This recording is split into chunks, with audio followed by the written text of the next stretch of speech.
Willow Rosen adjusted the feeding bag beside the four-poster bed, her fingers brushing against the cool brass stand that matched the ornate ceiling medallions overhead. She hummed a tune.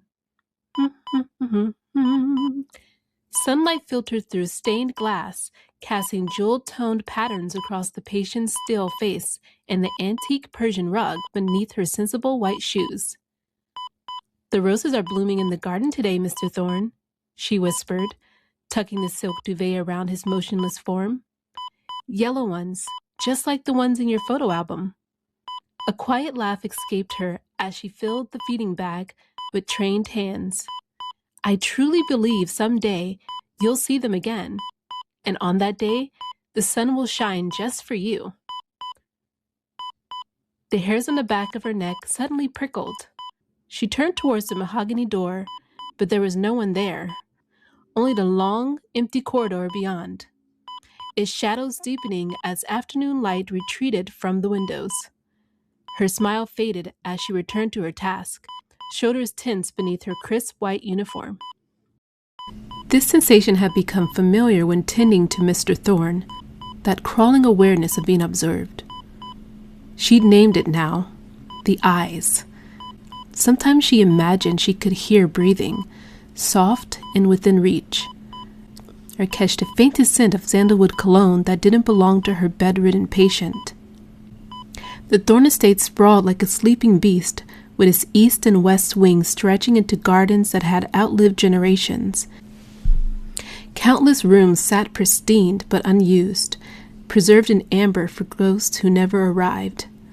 Only Mr. Thorne and his son Eden occupied this mausoleum of wealth that sat on cliffs overlooking the vast seas, while the staff, maids, cooks, groundskeepers, security guards, fled at sunset like sensible creatures escaping the tide.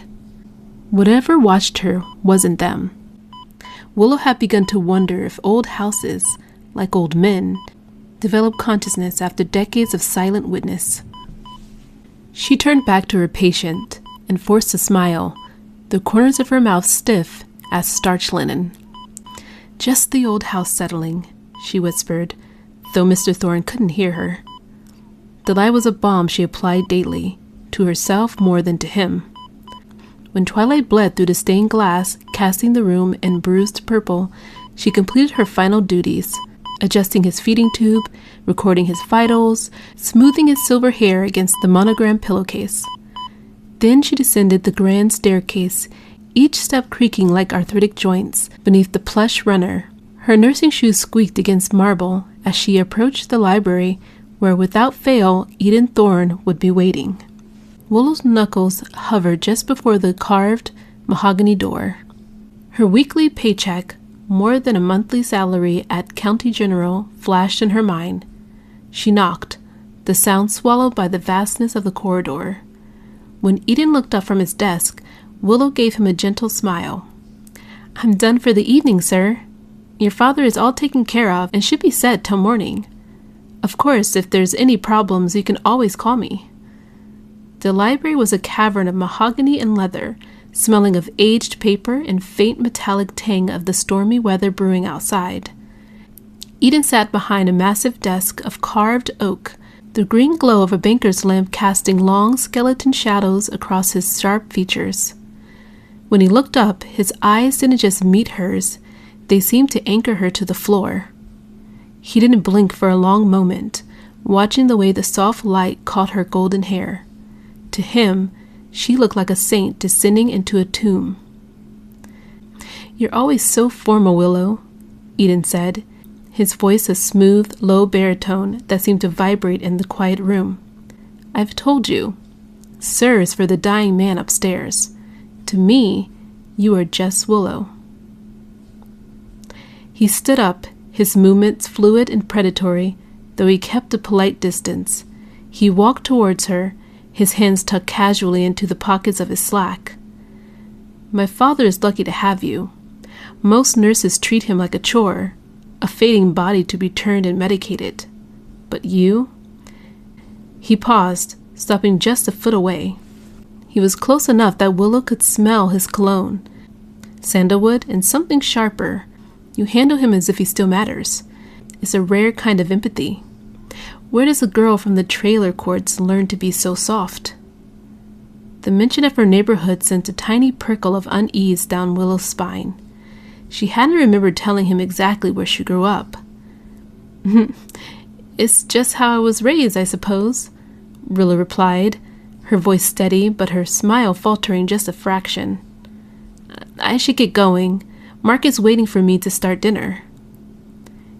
Eden's expression didn't change, but his pupils seemed to dilate, his eyes narrowing momentarily. He reached out, his fingers hovering agonizingly close to her shoulder. Before he brushed a piece of lint off her nurse's uniform, his touch was cold. Mark, he repeated, the name sounding like a slur in his mouth. The mechanic. Right. It's a shame he makes you drive that rusted-out sedan in this weather. It isn't safe, Willow. A delicate thing like you. One slick turn on the canyon road, and you'd be at the mercy of the dark. His lips curled upwards, not in warmth, but in the careful mimicry of it, the way a wolf might bare its teeth in something humans mistake for a smile. Be careful tonight, he whispered. The world is much more dangerous than you realize. Willow's shoulders dropped the moment the estate wrought iron gates disappeared in her rear view mirror. She cranked down the window an inch, gulping air that didn't taste like medicine and wealth.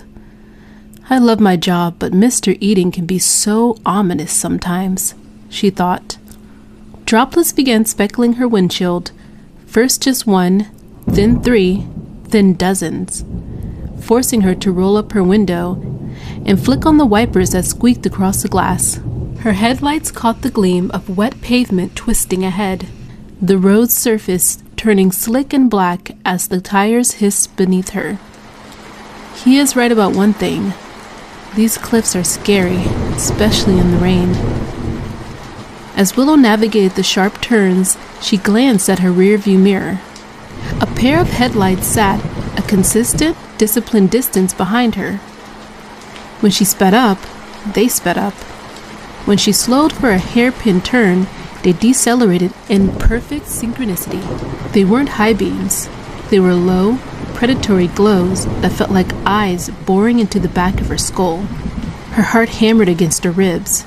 She took a sudden, unannounced turn into a gas station to test them, but the car behind her, a dark, indistinguishable vehicle, simply glided past, disappearing into the curtain of rain.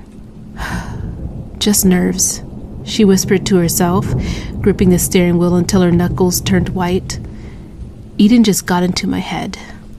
Willow pulled up to the cramped, peeling trailer park she shared with Mark. The contrast to the estate was jarring. Here, the air smelled of wet asphalt and garbage. She climbed the steps, her muscles aching, wanting nothing more than a warm embrace in the safety of a locked door. She stepped inside, and the smell of stale beer hit her immediately. "You're late," a voice barked from the couch. Mark didn't look up from the television. His grease-stained work shirt was unbuttoned, and an empty bottle sat on the coffee table next to a pile of unpaid bills. "I'm sorry, Mark. The weather was bad, and Eden, his son, wanted to talk about his father's vitals," Willow lied, softly dropping her bag. She walked over to him, reaching out to touch his shoulder. "I had a really weird drive home. I think someone was following." Mark shoved her hand away, finally looking at her with blurry, irritated eyes. "Always some drama with you, isn't it? You're late with dinner because you were chatting up some rich prick in a mansion, and now I have to hear about ghost cars?"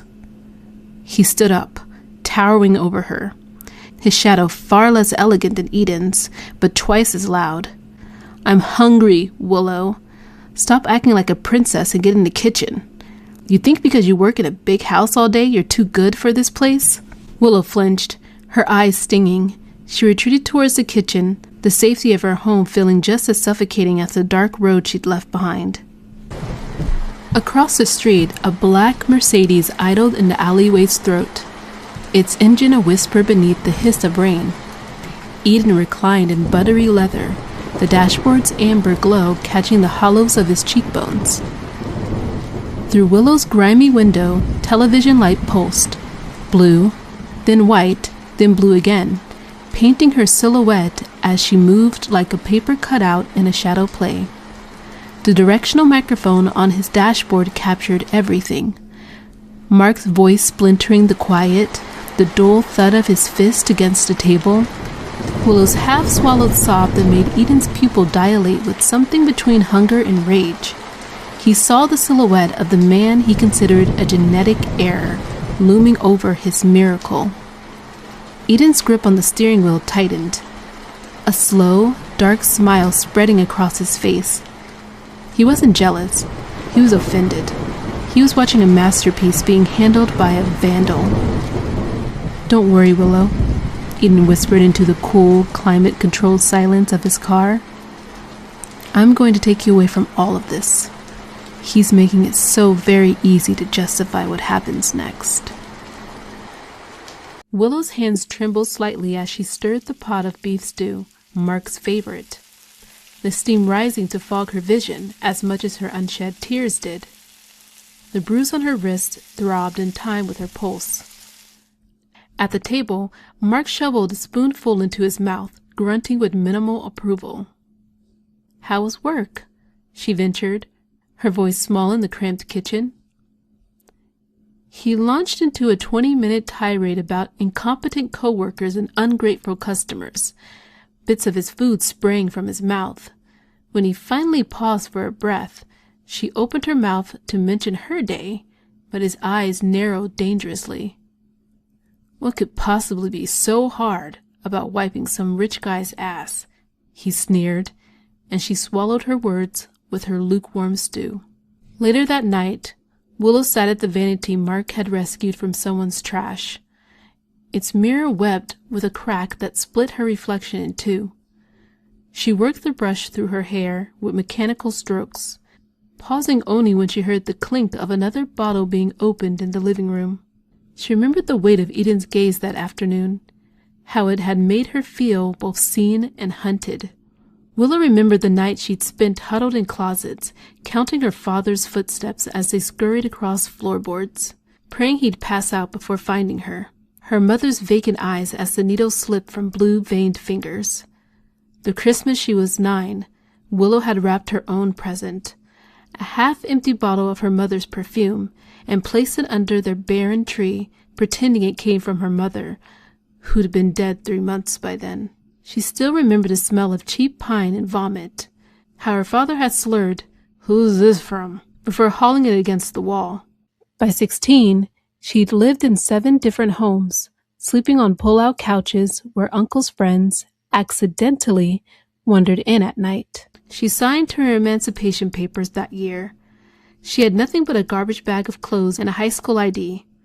When Mark found her working at the gas station register, his smile was the first one that didn't want something from her first. "You look tired," he'd said, leaving his number and a $5 tip for a $3 coffee. He was the one who encouraged her to get her nursing degree. "You're smart, Willow," he'd said, his fingers gentle on her cheek. "You could save lives." She'd cried that night, overwhelmed that someone finally saw potential in her. She worked double shifts at the gas station between classes, falling asleep over textbooks with highlighter smudged on her cheek. When she passed her certification, Mark had brought her a cake with her name spelled wrong. She'd eaten it anyways, grateful. They'd bonded over shared wounds, fathers who used fists instead of words, mothers who looked away. "I'll never be like that," Mark had promised, holding her so tenderly she believed him. The first time he called her stupid, she told herself it was stress. The first shove came after she got a raise, and he realized she was now making more money than him and paying off her student loans. His apology flowers withered on the table as she iced her shoulder. When he asked her to move in, she packed her few possessions with fearful hands, telling herself everyone deserves a second chance. The night she burned dinner, he dragged her across the kitchen by her hair. As she curled in the linoleum, she realized she traded one prison for another, except this one, she had walked into willingly. As she stared at herself in the mirror, her fingers trembled against her scalp. At the hospital, between her shifts at the estate, she could almost forget. Her hands, the same ones that trembled at home, were sturdy when they found a vein on the first try. Patients thanked her with genuine smiles she collected like small treasures, sometimes changing bandages or adjusting an IV in the hushed midnight hours. Willow would catch her reflection in a darkened window and barely recognize the confident woman staring back. The uniform was like armor. The hospital, the only place where her gentleness wasn't a weakness to be exploited, but a strength that mattered. With a sharp inhale, she switched off the lamp and slid between the sheets, curling away from the empty space that would soon be filled with the sour smell of beer and rage. Morning light crept through the blinds as Willow cracked eggs into the pan one-handed. Mark slouched into the kitchen, his unshaven jaw cracking with a yawn that reeked of stale beer. "Good morning," he mumbled, dragging the wooden chair across the linoleum that was peeling at the corners. "Morning," Willow responded, her voice barely audible as she slid the spatula under a perfectly cooked egg. Outside the smudged kitchen window, a pair of cardinals flitted between the branches of the half-dead oak tree. Their crimson feathers flashed like tiny beacons against the dishwater sky, their melodic chirping filtering through the thin glass. A smile tugged at the corner of her chapped lips. Those birds answered to no one. They soared above the grime and desperation, carried on wings that knew no chains. Someday, she thought, her fingertips tracing the condensation on the window pane. "What are you smiling about, Lo?" Mark's voice sliced through her daydream. He had paused mid-bite, a triangle of butter-soaked toast suspended between his mouth, his bloodshot eyes narrowing to slits. The scrape of his chair against the floor was the only warning before the plate sailed past her ear, shattering against the wall in a constellation of ceramic shards and sunny-side-up yolk that oozed downward like vicious tears. His breath hit her face, stale coffee and rage mingled with morning sourness, before his callous fingers found her throat, pressing into the soft hollow beneath her jaw. The edges of the kitchen, the peeling wallpaper, the dripping faucet, the flickering fluorescent light began to blur and fade into watercolor smudges. "You're thinking of some guy, aren't you?" She couldn't speak. The pressure on her windpipe was absolute.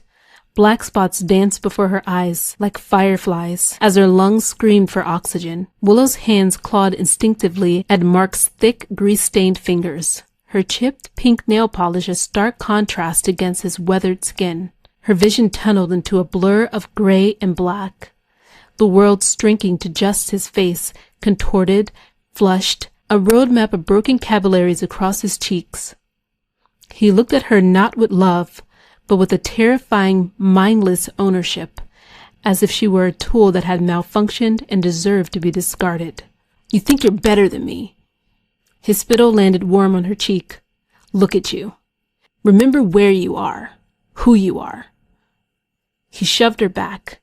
Willow's head hit the refrigerator, a sickening thud echoing through the small kitchen.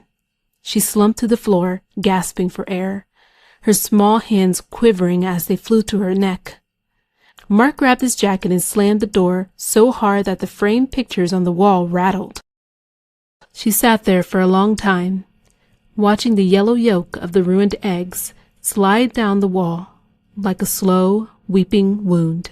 By the time Willow arrived at the Renaissance Manor, she had used heavy concealer to mask the fingerprint-shaped bruises on her throat, wrapping a silk scarf tightly around her neck despite the humidity. She tried to maintain her professional mask, but her hands shook as she checked the old man's morphine drip. The hairs on Willow's neck prickled before she realized Eden was in the room. She hadn't heard the door, hadn't sensed movement, just his presence, suddenly there like a change in air pressure.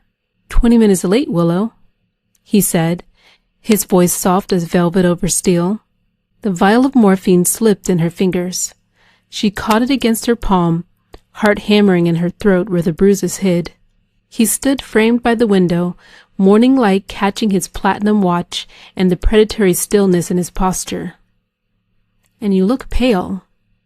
Is the mechanic not looking after you? I'm fine, Mr. Eden. Just a rough start to the morning. The car wouldn't start right away, she lied. Eden moved towards her with a slow, deliberate grace. He didn't stop until he was deep within her personal space. He reached out, not for her hand, but for the edge of her silk scarf.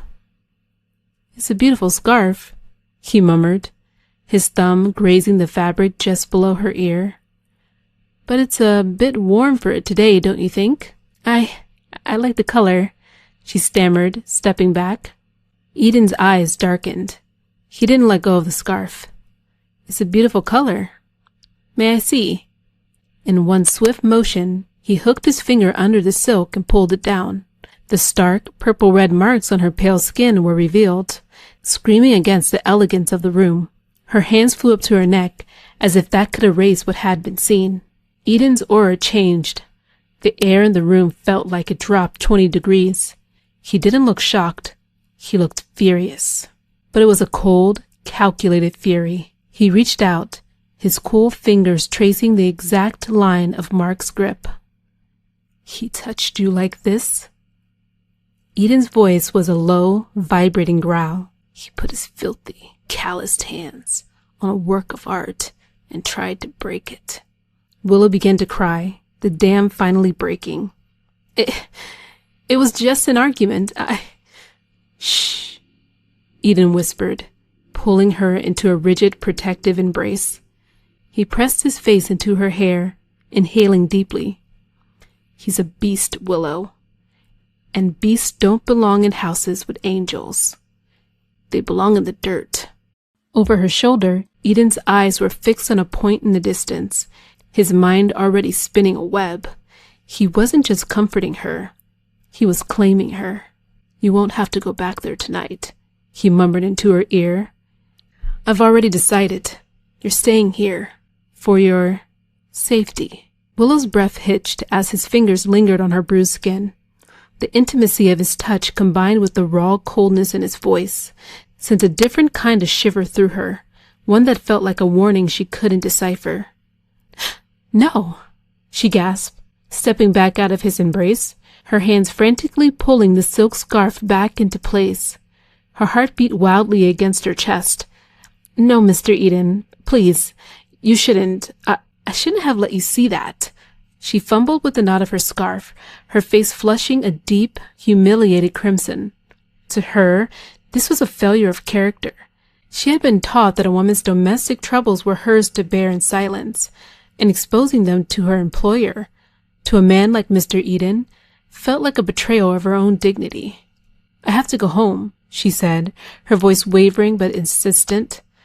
Mark, he just has a temper. He's under a lot of stress with the shop and bills. I probably provoked him. I wasn't fast enough for breakfast and... Provoked him? Eden's voice was dangerously quiet. He watched her struggle with the fabric, his hands now clutched at his side. You are justifying the hands of a butcher on your throat, Willow. It's my life, sir, she said, reverting to the formal title as a shield. She couldn't look him in the eye. It's a private matter between a man and his girlfriend. It's wrong of me to be standing here letting you speak of him this way. I'm a professional, and I'm here to take care of your father. She gripped her clipboard as if it was a life raft. I'll be in the guest wing preparing Mr. Thorne's midday treatments. Please, let's just forget this happened. She hurried past him, her head bowed. She didn't see the way Eden's expression smoothed out into a mask of terrifying calm. He didn't follow her. He simply turned back to the window, watching her reflection in the glass as she disappeared down the hall. A private matter. Did you hear that, Father? Eden whispered, tracing one finger along the silken edge of the old man's blanket. He reached into his pocket and pulled out a small, black device. A key fob he duplicated from the set she'd left on the kitchen counter weeks ago. She's right. It is a private matter. And tonight, I think I'll settle the account. Willow's key scraped in the lock of the silent trailer. Mark's car was gone. Probably at O'Malley's, where he nursed his rage with whiskey shots. She sank onto the edge of their sagging mattress, fingertips ghosting over her throbbing neck. The bruises felt like betrayal, but the real shame burned elsewhere. In the memory of Eden's cool fingers against her skin, the way she'd leaned into his touch for just a moment. A floorboard creaked in the living room. The scent hit her before any other warning, sandalwood and something electric, like the air before lightning strikes. It didn't belong here among the mildew and cigarette smoke that clung to the walls. The smell intensified, wrapping around her like expensive silk. She stood up slowly, making her way out of the bedroom. Her eyes landed on the shadows stretched across the worn floors. Willow's breath caught in her damaged throat. Her eyes tracked to the darkest corner where Mark's recliner sat, the one with the beer stains and cigarette burns. In it sat a figure that made her heart nearly burst out of her chest. Eden. He looked perfectly at home, his legs crossed elegantly, his hands resting on the armrest. In the dim light, his eyes were two chips of flint. He didn't say a word. He simply watched her, the silence between them growing heavy and suffocating. Crunch. Tires bit into gravel outside. Headlights swept across the ceilings. Stark white bars crawled across water-stained plaster before Mark's truck gave a final phlegm cough and died. The car door slammed like a gunshot. Then came the footsteps, heavy, dragging, the gait of a man who'd poured whiskey over his rage. "Mr. Eden, please," Willow whispered, her fear rising. "He's drunk. He has a gun. If he finds you here..." Eden's lips curled, not into a smile, but in anticipation. "Perfect," he said softly, not moving an inch. "I've been curious to find out the kind of man who hides behind those bruises he leaves on you." The door kicked open. "Willow! You..." Mark's voice boomed, slurred, and thick with more than just anger. He stood in the frame, his face flushed purple, a half-empty bottle in his hand. He stopped dead, his eyes darting from Willow, frightened and tear-streaked, to the tall, impeccably dressed man, slowly standing up from his chair. "Who the hell are you?" Mark roared, the bottleneck tightening in his grip. "Low, what is this? You're bringing your rich boyfriends home now?" "Mark, no, it's not like that," Willow started, stepping between them, but Eden's hands moved with the speed of a striking snake. He caught her by the waist and pulled her firmly behind him. "She told you she was late because of me," Eden said, his voice dropping to a level that was colder than the rain outside. He stepped towards Mark, eyes fixed on the man's throat. "I'm the rich prick from the mansion, and I've come to realize that you are an obstacle to Willow's professional development, among other things." Mark lunged, bottle raised high. "Get the hell out of my house!" Willow's scream caught in her throat as she squeezed her eyes shut. The expected crash of glass never came. Instead, she heard a sound like a melon splitting, followed by the whoosh of expelled breath and the dull thud of dead weight hitting carpet. When she forced her eyes open, Eden stood perfectly composed, adjusting his French cuffs as if he'd merely reached for a book on a high shelf. Mark laid sprawl at his feet, mouth working like a landed fish, a thin crimson line trailing from his hairline.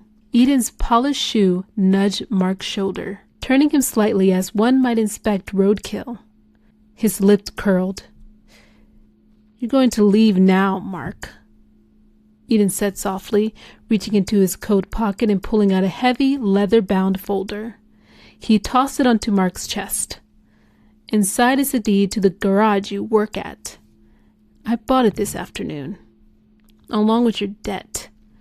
You're fired. You're evicted. And if I see you within a mile of Willow again, I won't be nearly this civil."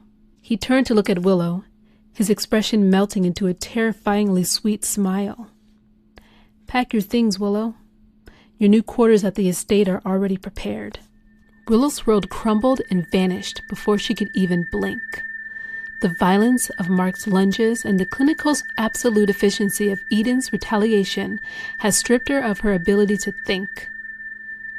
She stood in the center of the room, her delicate frame shaking so violently that her teeth literally chattered. She looked down at Mark. He was the man she had loved, or thought she had loved, now reduced to a pathetic, gasping heap on a stained rug, clutching a folder that represented his total ruin. She should have felt pity. She should have reached out. But as she looked at him, all she felt was a cold, hollow vacuum where her heart used to be. The memory of his hand around her throat, the way her back hit walls, doors, refrigerators, the way he grabbed her hair with enough force to scalp her. And all she could think about was if she stayed, especially after this, was how much more damage those hands would do. Willow. Eden's voice called her back. It was soft, like a silk ribbon. He stepped over Mark as if he was merely a piece of discarded furniture. He reached out, his long, cool fingers cupping her jaw, forcing her to look up into the depths of his dark eyes. There was no rage there now, only a terrifying, possessive adoration. "The car is waiting," he whispered. "Don't look at the mess. Look at me. I've taken care of everything. No more bills, no more grease, no more hands on your throat that don't belong there." He didn't wait for her to agree. He simply took her hand. His grip was firm, not the bruising, desperate squeeze of Mark, but a steady, unbreakable tether. Willow felt like a ghost as he led her towards the door.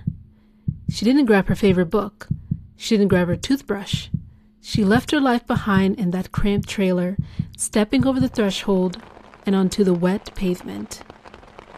Outside, the black SUV sat idling like a purring beast. The rain had turned into a downpour. Eden's umbrella unfurled with a snap that made Willow flinch.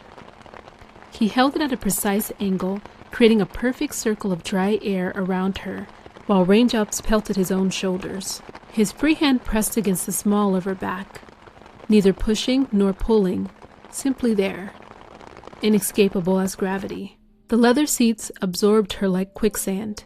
The sandalwood scent wrapped around her throat where Mark's fingers had been hours before. Through the rain-streaked window, the trailer yellow light framed Mark's silhouette as he staggered upright. One hand braced against the wall, something twisted in her chest. Not quite regret, not quite relief. His fingers closed over hers, cold, dry, unyielding. "Don't look back, Willow," Eden said, his voice humming with a dark, triumphant satisfaction. "There's nothing left for you there. From now on, your world begins and ends at the gate of my estate. You'll see. You'll be so much happier when you realize you don't have to choose anymore. I've chosen for you."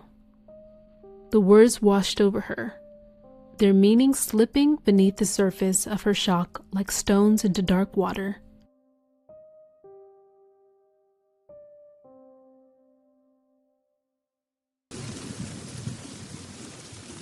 The gates of Eden's estate, had they always been this tall? Groaned open as the SUV approached, then swung shut behind them with a heavy, final clack of iron that vibrated through Willow's bones. The familiar driveway stretched before her like a foreign country. The estate swam before her eyes, familiar landmarks rendered alien in her shock. Had the foyer always been this vast? The grandfather clock's ticking hammered against her eardrums, each second stretching impossibly long. Eden's hand burned against the small of her back as he guided her not towards the staff wing where she belonged, but up the grand staircase she'd only ever gawked at. Her feet moved without her permission, floating across marble towards the forbidden east wing where the cliffs dropped away into nothing. And here, he murmured. When he pushed open a set of double doors, Willow blinked at the assault of luxury. Pale silks billowed from a canopied bed. Cream velvets draped across furniture. Candles casting dancing shadows across unfamiliar walls. A fire crackled in a marble hearth, its warmth failing to touch the ice spreading through her chest. Floor-to-ceiling glass doors opened to the view of the cliffs and crashing waves. She stepped in. The carpet beneath her feet felt impossibly plush, swallowing her steps as if erasing her presence. What's going on? Her voice sounding small and fragile in the vast room. She clutched her arm across her chest, feeling the phantom pressure of the bruises on her neck. "It's yours," Eden replied. He walked over to a sideboard and poured 2 glasses of dark amber liquid. "You've spent your whole life caring for others in squalor, Willow. Now it is my turn to take care of you. You are the center of this home, its heart." He handed her a glass. She took it with hesitant hands, but she didn't drink. The way he was looking at her, with a reverence that felt like a weight, made her feel like an object on a pedestal. "I should check on your father," she said, desperate for the familiar routine of her job. "He needs his evening. My father passed away an hour ago, Willow." The glass nearly slipped from her fingers. "What?" "But I was just here this morning. He was stable." Eden stepped closer, his shadow merging with hers on the silk-covered walls. "The heart is a fickle thing." He went peacefully. "But you see, that creates a problem, doesn't it? Your employment is technically over." Willow's breath hitched. She looked towards the door, a sudden, sharp instinct of survival screaming in her mind. "Then I should go. I'll find a hotel, No!" The word wasn't shouted, but it was absolute. Eden set his glass down and moved towards her.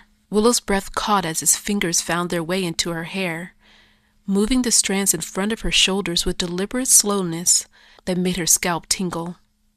Her blonde hair framed her face like a curtain, a flimsy, useless shield.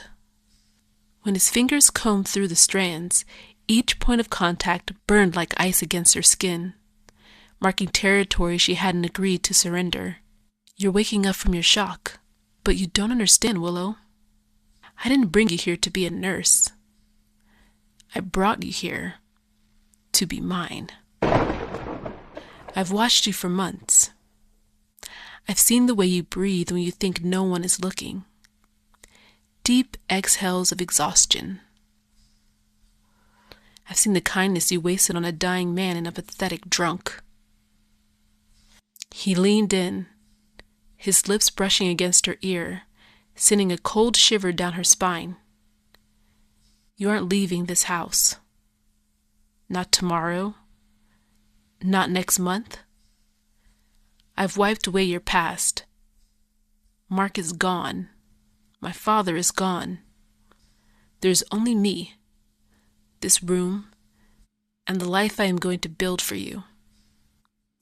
You will never have to worry about the world again, because the world no longer exists for you." He stepped back and reached into his pocket, pulling out a heavy brass key. Her eyes widened. "Mr. Eden." He walked to the door, stepped out into the hallway, and looked back at her with a smile that was both beautiful and utterly vacant of mercy. "Sleep well, Willow. We have a lifetime to get to know one another." The heavy oak doors swung shut. Then the sound that would haunt her dreams for the rest of her life, the sharp metallic clack of the bolt sliding home from the outside. The sound of the lock was a gunshot in the silence of the room. Willow lunged for the door. She grabbed the ornate brass handles and pulled, then pushed, then threw her entire weight against the door. "Mr. Eden, open the door!" she screamed, her voice cracking. "This isn't funny. You can't do this." She hammered her fist against the oak until blood smeared the polished wood. Sinking to her knees, she pressed her ears against the door, straining to catch the whisper of his returning footsteps, the sound of a key sliding back into the lock, his voice confessing it was all some kind of cruel joke. Instead, only silence stretched beyond, a silence so complete it seemed to swallow even the memory of sound. Then, cutting through it, the ocean crashing against the tide outside her window, and the grandfather clock's pendulum below, each tick-tock like a chisel carving away seconds of her former life, measuring her descent into this gilded prison cell. She moved to the glass door that dominated the far wall, framing the night-black cliffs and silver-tipped waves that crashed against the rocks below. A breathtaking vista that felt more like a painting of freedom than an actual escape route. Willow gripped the balcony railing and looked down. The sheer drop made her stomach lurch. Jagged black teeth of rock waited 300 feet below, where hungry waves foamed white against their edges, then retracted, only to surge forward again in an endless, patient rhythm.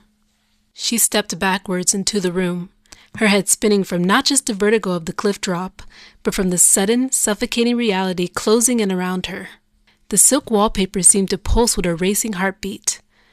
Mark will have called the cops by now, she thought, fingers trembling as they brushed against her bruised throat. He would tell them everything. How a stranger invaded their apartment, how Eden's knuckles had connected with his jaw, the sound like a melon splitting, kidnapped. The word floated in her mind like a corpse on water. She froze, the plush carpet suddenly feeling like quicksand beneath her feet. Is that what's happening? Am I being kidnapped in a room worth more than my annual salary? Her gaze caught on the smeared crimson handprints marking the door like primitive cave paintings. I walked right into my own abduction, she whispered, her voice a ghost in the room. She paced, each step leaving indentations in the carpet that disappeared behind her, as if even the room was erasing her presence. Mark will call. He'll call, she muttered, her thoughts a desperate litany. He'll save me. He'll come for me. He has to. But another voice, colder and more insistent, whispered, unless he thinks I wanted this. Unless he's nursing his wounds and his pride, believing I finally chose the rich man's son over him. The memory of Mark's jealous eyes whenever Eden's name was mentioned sliced through her. Unless he thinks the boss's son finally rescued his girlfriend from the big bad wolf. The thought was a stone in her stomach. She raked her fingers through her hair, feeling strands catch and tear. Then work. Her mind clutched at this new lifeline. Yes, work. Surely my job will learn that Mr. Thorne has passed, and when I don't return from the hospital shift, they'll have to check on the Thorne estate. Won't they? Wouldn't they? She hugged herself tightly, fingerprints digging half moons into her arms. Just wait. Just wait. Stay calm. Stay alive. Someone will notice I'm gone. She hadn't stayed calm. An hour passed, then 2. Her throat was scorched from screaming, and her muscles ached with a deep primal exhaustion. She slumped to the floor, the coldness from the cliff view of the master suite finally seeping through her nurse's uniform. Think, Willow, think. She forced herself to stand, her eyes darting around the room. She was a nurse. She was trained to be observant. There were other windows, not facing the cliffs. She went to them. They were beautiful arched structures of heavy glass, but when she tried to lift the sash, it wouldn't budge. She looked closer and felt a cold pit form in her stomach. The frames had been discreetly bolted into the stone with steel brackets. Even if she broke the glass, the decorative iron scrollwork on the outside, which she had once thought was charming, was actually a set of reinforced bars. She turned back to the room, her breath coming in ragged gasps. She began to strip the bed, looking for a tool, something to pick the lock or pry a hinge. That's when she saw it. A flash of red caught her eye. Something that didn't belong among the ornate plasterwork where the ceiling met the wall. A pinprick of crimson, steady and unblinking, aimed directly at the bed. Her breath caught in her throat as recognition dawned. A camera lens. Her heart hammered against her ribs as she pivoted, scanning the room with new awareness. There, inside the antique brass lantern by the fireplace, another red eye watched. And there, behind the gilt frame holding a portrait of a Victorian girl whose hollow eyes unsettled her, now watching with the same soulless vigilance as their owner. She wasn't just in a room. She was in a laboratory. Willow backed away, her hands trembling against her lips. The hair at her nape prickled, as if someone had just exhaled against her skin. Her gaze locked with the camera's unblinking red eye. Is he watching right now? The realization hit her stomach like ice water. Those times she felt observed while bathing Mr. Thorne, the sensation of being studied when she bent to change IV bags. Had that been Eden all along? Categorizing her movements, learning her routines? Was he the eyes all along? She imagined him now, bathed in the blue glow of monitors, leaning forward in his chair as her terror played out in high definition. His fingers might be steepled beneath his chin. His lips curved into that same beautiful, merciless smile as he watched her transformation from caregiver to specimen. She felt the urge to hide, but where? The room was open, elegant, and completely exposed. She crawled under the heavy mahogany bed, pulling the duvet down to create a small, dark sanctuary. She curled into a ball as she realized the true depth of the nightmare. He hadn't just taken her freedom. He had taken her privacy, her dignity, and her very shadow. The sun rose with a cruel brilliance, lancing through the reinforced glass and casting the shadow of the iron scrollwork across the floor like the stripes of a cage. Willow hadn't slept. She had vibrated between cold terror and a numb, waking trance beneath the bed. The heavy thud of the bolt retracting made her heart lurch. The door swung open, and the scent of fresh fruit and expensive butter flooded the room. A domestic, cheerful smell that felt like a slap in the face. Eden stepped inside, looking refreshed in a charcoal sweater, sleeves rolled to his elbows, and crisp gray slacks. He carried the silver tray with the grace of a man who had never known a day of labor in his life. He didn't look for her. He knew exactly where she was. His eyes, the same glacier blue as the morning sky outside, fixed briefly on the shadow beneath the bed before he moved with unhurried precision to open the double doors. The ocean breeze swept in, carrying salt and a distant cry of gulls as he set the silver tray down on a small table, the china cups clinking with a delicate, domestic sound that felt obscene in her prison. "Good morning, Willow," he said, his voice bright and terrifyingly normal. "I thought you might like some protein. I remember you saying you'd like to try poached eggs someday." Only she never said it to him, but to his father as he slept. They're much healthier than, well, what you're used to. When she didn't answer, he sighed softly, the sound of a disappointed parent. He walked over to the bed and knelt on the plush rug, his face coming level with the gap where she was hidden. "Come out, darling. The floor is no place for you. You'll catch a chill, and then I'll have to play the nurse, won't I?" He reached out a hand, palm up, waiting. Willow scrambled out from the other side of the bed, her hair a wild, tangled nest, her eyes bloodshot and wide. She backed into the corner, as far from the cameras and him as possible. "Let me go, Mr. Eden. Please. I won't tell anyone. I'll move. I'll leave the state. Just let me out of here." Eden stood up, smoothing his trousers. He ignored her pleas entirely. Instead, he walked over to the tray and began to spread marmalade on a piece of toast.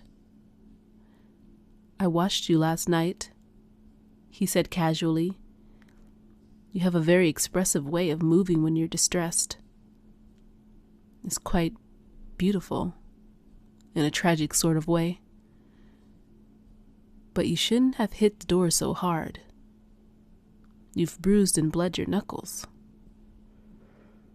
He turned, holding the toast, and began to walk towards her.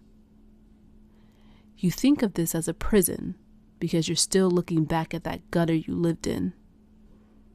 You're mourning a man who would have eventually killed you over a cold breakfast. I saved you, Willow. I am the only one who truly saw the value in your life. He stopped, just out of her reach, his eyes scanning the bruises on her neck, the ones he had rescued her from, before settling on her lips. Eat, he commanded softly. It wasn't an invitation. If you don't maintain your health, you'll lose that glow, and I've worked far too hard to secure you to let you wither away. He held the toast out to her, his gaze locked onto hers. He was waiting for her to accept the first piece of her new life, the bread of her captivity in his communion, his sacrament of possession. She studied his eyes, clear as polished glass, revealing nothing or reflecting everything. Behind that careful composure, something watched her with the unblinking focus of a predator who had finally cornered its prey after a long, calculated hunt. She knew that if she fought him, he would find a way to make the cage even smaller. She remembered her nursing training, how to deal with volatile, delusional, possibly grieving, possibly a murderer, patients. You don't agitate them. You don't break the glass of their reality until you have a way out of the room. Her hand shook as she reached out, her fingers brushing his as she took the toast. He didn't pull away immediately. He let his thumb linger against her skin, a slow caress that made her stomach churn. "Good girl," he whispered. Willow took a small, mechanical bite. The sweet taste overwhelmed her senses in the tense moment. She lowered her eyes, adopting the submissive posture she knew he wanted to see. "Thank you, Eden." The sound of her using his name, without the mister, made his entire posture relax. He looked almost drunk on the sound of it. He stepped closer, his hand coming up to tuck a stray lock of hair behind her ear. "I knew you were special," he murmured. Most women would have spent the morning screaming until their lungs bled. But you have a quiet strength. You understand the chaos of the world is over for you now. There's a peace in that, isn't there? Willow managed a small, shaky nod, keeping her gaze fixed on his chest. It's a lot to take in. I just need time to adjust. You have all the time in the world, Eden said, his voice brimming with a dark, satisfied warmth. He took her hand, his grip gentle but unyielding, and guided her towards the balcony. The breakfast tray waited on a wrought iron table, china gleaming against the backdrop of the sheer cliff drop beyond. When the sea breeze hit her face, Willow's lungs seized with a desperate animal recognition. Open air. Freedom. Just beyond her reach. The storm that had raged during her capture. The same storm that had muffled Mark's thud as Eden dismantled him, had utterly vanished. The sunrise painted the sky in watercolored washes of amber and cerulean, a beauty so indifferent to her captivity that tears prickled at her eyes. A perfect day for someone else's freedom.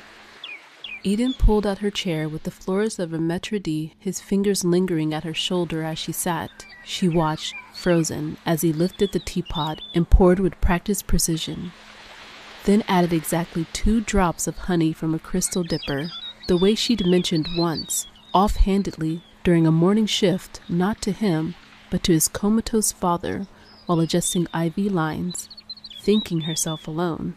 Her gaze dropped to the floor as she remembered the revelation from the night before. The cameras, the microphones, the constant surveillance, the eyes. He had always been them. I have a few things to attend to today. Funeral arrangements for my father, legalities. But I'll be watching you, Willow. Even when I'm not in the room. I'll be with you. He gestured vaguely towards the corner where the hidden camera sat.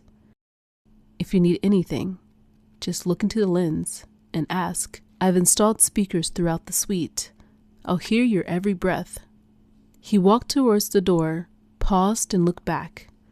Try the silk dress I left in the wardrobe. The imperial purple will go perfectly with your eyes. I'd love to see you in it when I return for dinner. I'll be watching you. The door closed, and the bolt slid home with that now familiar, sickening finality. She stared at the breakfast tray, the perfect poached egg now congealing in their own cold despair. Her hands trembled as she clutched the edge of the table, nausea rising like a tide. 5 minutes. 5 minutes of performing docility while her mind screamed. 5 minutes of his presence, his performance, his possession, and I'd stood there frozen like a rabbit before headlights.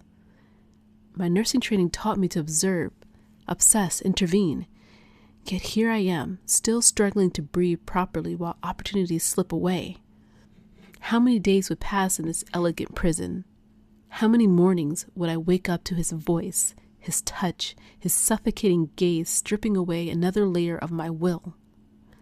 The teacup rattled against his saucer as a sob caught in her throat. She had to be smarter, faster. Her very survival depended on it. Next time, she swore to herself.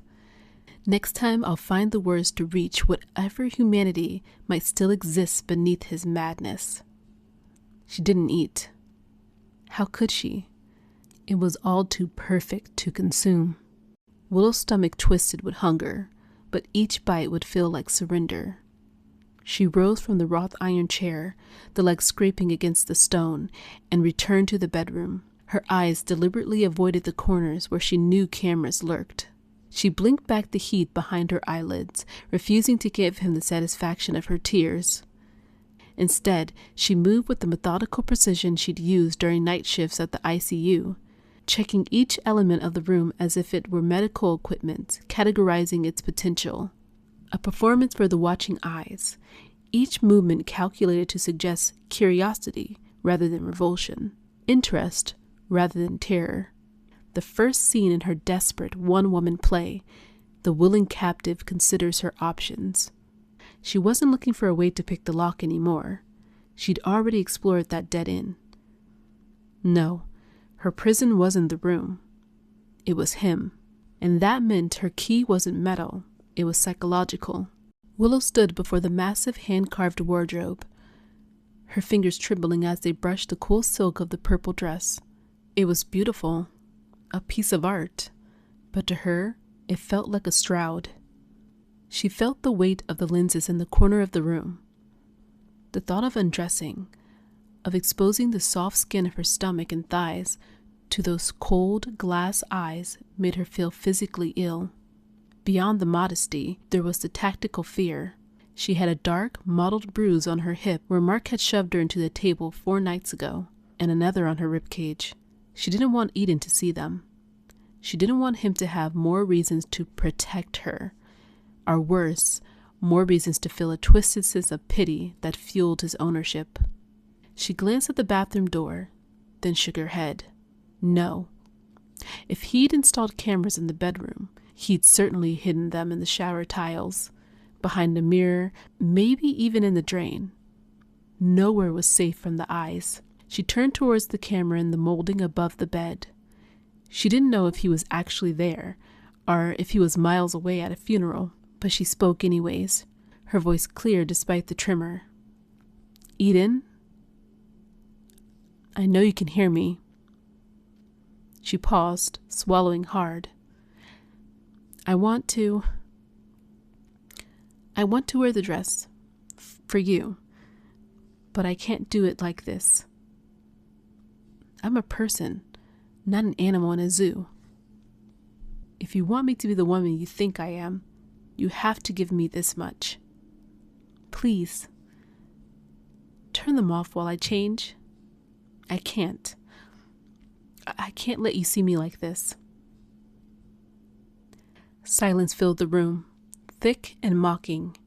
She waited for a minute, then two, feeling foolish. She assumed he had already left the estate. Then, a soft crackle of static broke the quiet. A speaker hidden behind the velvet headboard hissed to life. Modesty. Eden's voice purred, sounding terrifyingly close, as if he was whispering directly into her ear. A rare virtue. Most would be preening for the lens, desperate for attention. But you want to be private. I respect that, Willow. I truly do. There was a series of faint electronic clicks from the corner of the room. The tiny red lights, the heartbeats of the cameras, flickered and went dark. You have 5 minutes, my love. The speaker breathed. The feeds are cut. Do not make me regret trusting you. The static died. The room felt suddenly unnervingly still. Willow didn't waste a second. She didn't believe for a moment that he couldn't see her somehow, but she had to gamble that the electronic kill switch was real. She moved with frantic speed. She stripped off her nurse's uniform, her skin prickling in the cool air. As she pulled the purple silk over her head, she caught a glimpse of herself in the full-length mirror. The purple was indeed perfect, making her look like a porcelain doll, but the contrast with the yellowing bruising on her ribs was hideous. She zipped the dress up, the fabric fortunately thick enough to hide the marks of her past life. There was a purple silk scarf that she wrapped around her neck. Just as she smoothed her skirt down, the red lights in the corners flickered back to life with a synchronized chirp. Beautiful, the speakers whispered. The imperial purple is exactly what I imagined. You look like you finally belong in this house. Willow shuddered. He had timed it perfectly. He had given her just enough freedom to make her feel like she had a say, while proving he held the master switch to her very dignity. There wasn't much to do in a single room, even one as vast as this, with its vaulted ceilings and polished marble floors that echoed her every step. She paced and paced and paced some more, counting steps. 17 steps from bed to balcony door, 23 from the wardrobe to bathroom, which she still hadn't used despite the painful pressure in her bladder, a small rebellion against surrendering to the comforts of her prison. She stood on the balcony, fingers white-knuckled on the wrought iron railing, staring at the bruise-colored sky, the knife-edged cliffs, the slated gray sea churning hundreds of feet below. She knelt before the marble fireplace, arranging kindlings with trembling hands, striking matches that flared sulphur yellow before catching. The crackling flames casted dancing shadows but provided no comfort. Her tongue felt like sandpaper, her stomach a hollow cavern that growled and then ached and then went terrifyingly silent. The silver tray of food, poached eggs, toast points, sliced fruit arranged in a perfect fan, sat untouched, another small rebellion. She thought about Mark, too, his rough hands, the smell of motor oil that never quite washed away. If he really thought she had cheated, he was hunched over a whiskey at O'Malley's, cursing her name to anyone who'd listen. Just wait for work to notice. I have a shift tomorrow night in the ICU. When I don't show up, they'll come knocking. When the sky outside the balcony window deepened from periwinkle to indigo, a sharp knock rattled the heavy oak door. Willow stood, her silk dress whispering against her calves, her heart stuttering against her ribs. She forced her lips into a smile that felt like a wound. But when the door swung open on its polished hinges, it wasn't Eden's lean silhouette that filled the frame. A gray-haired maid with a face like crumbled parchment stood there, her spine ramrod straight beneath her starched black uniform. Behind her loomed a mountain of a man with hands like ham hocks and a neck as thick as Willow's thigh. Hope flared in her chest like a struck match. The maid brushed past her, trailing the scent of lemon polish and lavender soap, making her way to the balcony. Her gnarled fingers clutched crisp linen napkins. silver candlesticks that caught the fading light, and crystal glasses that clinked together with each step. The guard remained at the threshold, his eyes the flat gray of river stones. Willow glanced at the camera's red eye, winking from the crown molding before inching towards him, her voice dropping to the barest thread of sound. "I've seen you before. Patrolling the grounds? You're security. I don't know what lies Mr. Eden has fed you, but I'm being held prisoner here.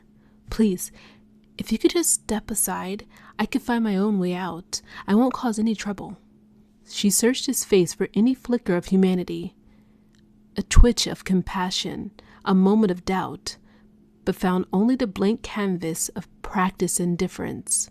He stared through her as if she were made of glass. The maid shuffled back, her orthodontic shoes squeaking against the marble as she passed Willow, past a guard, and reached for a gleaming silver cart laden with covered dishes that steamed beneath their domes. When Willow lunged towards the open doorway, the guard's arm shot out, a flesh barricade as unyielding as the iron gates surrounding the estate. Are you serious?" The words scraped her throat raw as she fought to keep her voice low, to contain the scream building behind her teeth. "You're an accomplice to kidnapping, a felony. Do you understand that? This isn't some romantic fantasy. It's imprisonment. What's your cut? How many zeros in the check? Huh? How many zeros in the check make it worth helping him collect women like butterflies?" The guard's face remained as expressionless as carved granite, his pupils fixed on some invisible point beyond her left shoulder. The maid re-entered with a cart of food, its silver wheels whispering against the marble floors. Willow followed her to the balcony, where twilight painted the sea a bruised purple. Hey! Hey! Her voice cracked like thin ice. "Don't pretend like you don't see me here. Don't make me feel like I'm a ghost. What you're all doing here is illegal. Do you know that? No amount of money should ever embolden you to steal a human." The words tumbled out, desperate and raw. The maid's weathered hands arranged crystal glasses with mechanical precision. "Are you listening to me? Hey!" Willow grabbed the woman's bony wrist, feeling papery skin beneath her fingers. Before she could draw another breath, massive hands clamped around her waist. The guard lifted her as effortlessly as a child's doll, her silk dress billowing as he deposited her onto the bed, as if she were a porcelain doll being returned to the shelf. "Behave yourself, Mrs. Thorne," the guard scolded, his voice like gravel underfoot. Willow's eyes widened, blood draining from her face until her skin matched the ivory pillowcases. "What did you just call me?" Her voice emerged as a hoarse whisper. "My name is Willow Rosen. Miss Rosen. I am not a Thorne." They proceeded with their duties, the guard positioning himself by the door like a granite statue, the maid lighting taper candles with a silver lighter that clicked with each flame. Willow's protests dissolved into incoherent pleas. Before she could stop them, they slipped through the door, the heavy oak closing with a sound like a coffin's lid. The silence pressed against her eardrums. Willow curled into herself, her body folding like wet paper. A sob tore from her throat, primal, wounded, and for the first time since this nightmare began, she surrendered to tears that burned like acid down her cheeks. The balcony table gleamed with silver and crystal, each element positioned beautifully. Candles flickered in the evening breeze, casting long shadows across the white tablecloth. The aroma of seared fish wafted towards her, triggering an involuntary rush of saliva, despite her determination to resist. When the bolt slid back with a metallic click, Eden entered, wearing the charcoal suit she'd come to dread, the one that emphasized the broadness of his shoulders and the narrowness of his waist. His jaw was tight, a muscle twitching beneath the soft skin. Willow had dragged herself from the bed and scrubbed her face, but her practiced smile crumbled before it could form. "Please." The word escaped like air from a punctured lung. "Let's eat." He interrupted. He strode to the table and pulled out her chair with a flourish that mimicked chivalry, his eyes fixed on her, expectant and demanding. Her legs moved without her permission, carrying her across the balcony. The silk dress whispered accusations against her skin as she sank into the chair. A tear escaped, tracking down her cheek. She wiped it away with trembling fingers. This wasn't how it was supposed to go. Her careful plan was disintegrating with each passing second, and no amount of internal pep talks could dam the flood of despair rising in her chest. The silence stretched between them, broken only by the soft scrapes of his knife against fine china and the ocean waves. When he finally spoke, his voice was velvet over steel. "You behaved poorly today."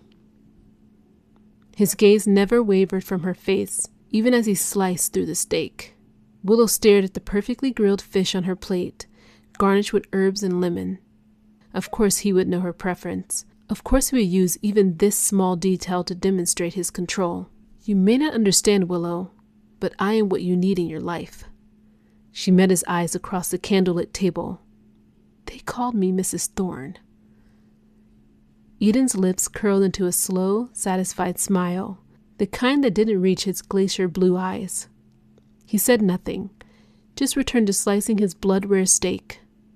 "That's not the way life works, Mr. Eden," Willow said, her voice quivering like a plucked violin string.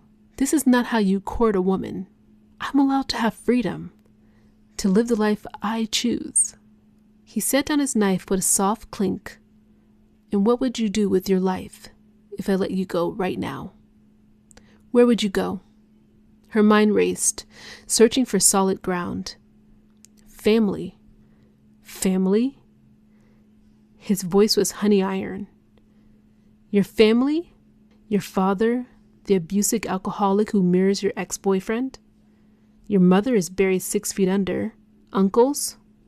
He leaned forward, his shadow falling across her untouched plate. "The same ones who watched you with hungry eyes when you were barely 13? Or those aunts who collected government checks while you slept on bare mattresses?" The candle flames wavered in the sudden chill between them. Willow's fingers clutched the edge of the table, her knuckles bleaching white. He knew too much. Details she hadn't whispered in the estate to a dying old man's ears. It was suffocating. "Friends, then," she whispered. "For how long?" His voice sliced through the air. "They'll grow tired of you. They'll count the days, wondering when you'll leave, calculating how long you've overstayed your welcome. Stop." The word escaped as a broken plea. A single tear traced a glistening path down her cheek, catching the candlelight like a diamond. Eden's jaw tightened, a muscle pulsing beneath the smooth skin of his temple. "What do you have that isn't me?" he asked through clenched teeth. She lifted her chin, eyes swimming with unshed tears. "Me." The word exploded between them, shattering the oppressive silence. "I've got me." The room grew still. Eden studied her, as one might examine a beautiful but flawed gemstone. Minutes stretched like taffy before he spoke. "You." His voice dropped to a whisper. "Alone in a world of vultures." A scornful laugh escaped his throat, dry as autumn leaves. "I forbid it." He threw his napkin onto the table. Pristine white linen now crumbled into discarded innocence, and rose to his full length, towering over her. The chair scraped against the stone with a sound like a scream. At the threshold, he turned back, his silhouette framed by the doorway. "If you behave like that again, you will be punished, Willow." The door closed with a soft click that somehow sounded more threatening than a slam. Alone, she stared at his half-eaten meal, wondering what horrors lurked behind that single word, punished.